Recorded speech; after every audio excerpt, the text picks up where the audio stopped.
में सद्भाव लाने वाला पिक्चर है, उसको माफ किया जाता था, टैक्स फ्री किया जाता था। लेकिन आज ऐसी सरकार है, हमारे माननीय देश के प्रधानमंत्री ऐसे हैं जो ऐसे पिक्चर बना रहे हैं जो भाई भाई में लड़ाई लड़ाना चाहता है, ऐसे पिक्चर को टैक्स फ्री करते हैं। मैं मानता हूं उस समय जो हुआ होगा वो गलत हुआ होगा। आज उस गलती को सीखना है, ऐसी गलती दोबारा नहीं करना है। लेकिन इस गलती को देखकर हम लोग आपस में लड़ाई लड़ने के लिए जाए तो कहीं ना कहीं ये सही नहीं है। हम नहीं चाहेंगे कि आने वाले समय में हमारे जनरेशन ऐसे खून बहाए। आपस में भाईचारा बना के इस संसार में हर आदमी का हक अधिकार है कि वो जिए और जिंदगी बेहतर कर सके। लेकिन ऐसे लोग हैं आज गरीब समाज को मान सम्मान नहीं दे रहा है। आपने देखा होगा कि मोदी जी की सरकार बना, हम लोगों को लगा कि उन्होंने नारा दिया था एक पिछड़ा का बेटा को अच्छे दिन आएगा। हम लोग को भी लगा कि पिछड़े के बेटा को अच्छे दिन आएंगे। लेकिन उनकी सरकार बनने के बाद उन्होंने क्या किया, 10% आरक्षण सामान्य वर्ग के लोगों को दिया। जो किसको दिया, ब्राह्मण राजपूत जो सामान्य वर्ग के लोग हैं उनको आरक्षण दिया। हमें किसी का आरक्षण देने से विरोध नहीं करता हूं। मैं मानता हूं कि देश के खजाना में या राज्य के खजाना में सबसे पहला अधिकार गरीब समाज का होगा। गरीब समाज हर जाति धर्म में हो सकता है, हर गरीब को मान सम्मान मिलना चाहिए। लेकिन ये क्या भाई, आप सामान्य वर्ग के लोगों को, 8 लाख कमाने वाले लोगों को आप उनको मानते हैं कि वो गरीब है। एक ब्राह्मण का बेटा, एक राजपूत का बेटा अगर 8 लाख रुपए साल का कमाता है उसको मानते हैं कि गरीब है, तो ठीक है आपने उनको आरक्षण दिया। लेकिन आपने देखा एक ठाकुर का बेटा, एक मल्ला का बेटा, एक नाई का बेटा, एक पिछड़ा का बेटा, एक अल्पसंख्यक का बेटा, ये 2 लाख कमाने वाले लोगों को आपको गरीब नजर नहीं आ रहा? अगर उनको अगर 8 लाख के ऊपर आप उनको अगर आरक्षण दे रहे हैं तो आपको देश के हर नागरिक को जो 8 लाख से नीचे कमाने वाले लोग हैं हर किसी को आपको आरक्षण देने की आवश्यकता है। आपने पक्षपात किया, आप जाति विशेष को आपने लाभ देने का काम किया। आपको तो देश में अगर ऐसी व्यवस्था करना है SC ST के बाद, तो उसके बाद आप देखिए देश में जो भी जाति धर्म के लोग हैं उनको 8 लाख कमाने वाले को, हर जाति धर्म के लोगों को आप आरक्षण देने का काम कीजिए। लेकिन घर की खूबसूरती और बढ़ जाती है जब 4 दीवारों के साथ फर्श भी खूबसूरत हो। आपके फ्लोर के टाइल्स, मार्बल की खूबसूरती और क्वालिटी, ये सभी इंश्योर करेंगे माँ Bhavani group of companies, authorised dealer of Kacharia.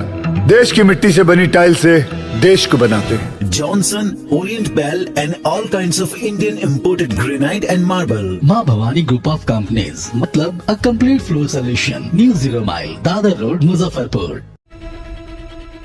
मैं एक गरीब मछुआरा परिवार में जन्म लिया और 18 साल की उम्र में, जिस उम्र में बच्चे को खेलना कूदना, स्कूल कॉलेज जाना होता है, अपने परिवार के साथ रहना होता है, उस उम्र में हमने अपने गांव को छोड़कर 2000 किलोमीटर दूर मुंबई जैसे शहर में चला गया अपनी जिंदगी को बेहतर बनाने के लिए। वहां पे मैंने मेहनत किया, ईमानदारी के दम पर 900 रुपये महीने पे रोजगार में करता था, 30 का रोज पे मैं मजदूरी करता था। लेकिन आप लोगों के आशीर्वाद से एक समय आया कि एक बेहतर जिंदगी जीने लगा। हजारों लोग हमारे पास काम करने लगे। जब मैं बिहार लौट के 10 साल के बाद आया तो मैंने देखा कि लोग चांद पे घर बनाने के लिए सोच रहे हैं, लेकिन हमारा समाज, पिछड़ा समाज के लोगों को इस धरती पे घर नहीं है, रहने के लिए घर नहीं है, बिजली पानी नहीं है, सड़क नहीं है, लेकिन लोग चांद पे घर बनाने के लिए सोच रहे हैं। तो हमने निर्णय लिया कि अपने समाज के हक अधिकार के लिए हम लोग लड़ाई लड़े। और मैंने मुंबई के ऐशोआराम जिंदगी को छोड़ा, अपने घर परिवार को छोड़ा, अपने समाज के हक अधिकार के लिए, पिछड़े समाज के लिए हम मैदान में उतर गए। और हर चुनाव में हर एक पॉलिटिकल पार्टी के पीछे पीछे घूमता था कि सर हमारा ये काम करा दीजिए, निषाद समाज को आरक्षण दिला दीजिए।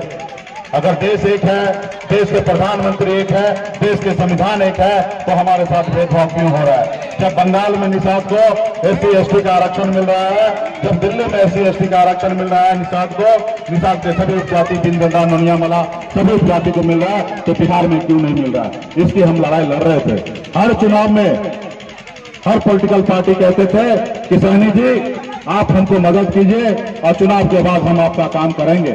और चुनाव निकलने के बाद वो भूल जाता था कि निषाद समाज का भी कोई समस्या है। और लगातार 4 साल तक हम सभी पॉलिटिकल पार्टी के पीछे पीछे घूमते रहे, लेकिन कोई काम नहीं किया। फिर मुझे एहसास हुआ कि जो काम मैं अन्य पार्टी को लोगों को कह रहे करने के लिए, वो काम तो हम भी कर सकते हैं, सिर्फ उस जगह पर पहुंचने की आवश्यकता है। और उस जगह पर पहुंचने के लिए धन दौलत की आवश्यकता नहीं है, उस जगह पे पहुंचने के लिए वोट की आवश्यकता है।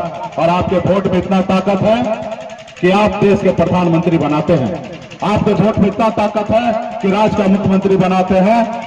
दुर्भाग्य की बात है कि आप दूसरे लोगों को बनाते आ रहे हैं। और हमने निर्णय लिया कि हम पार्टी बनाएंगे और हम जो काम कर रहे हैं, मांग रहे हैं, वो काम हम खुद कर सकते हैं उस जगह पर पहुंचने की। और हमने 2018 में पार्टी बनाया, 2019 में लड़ाई लड़ा, सफलता प्राप्त नहीं हुआ।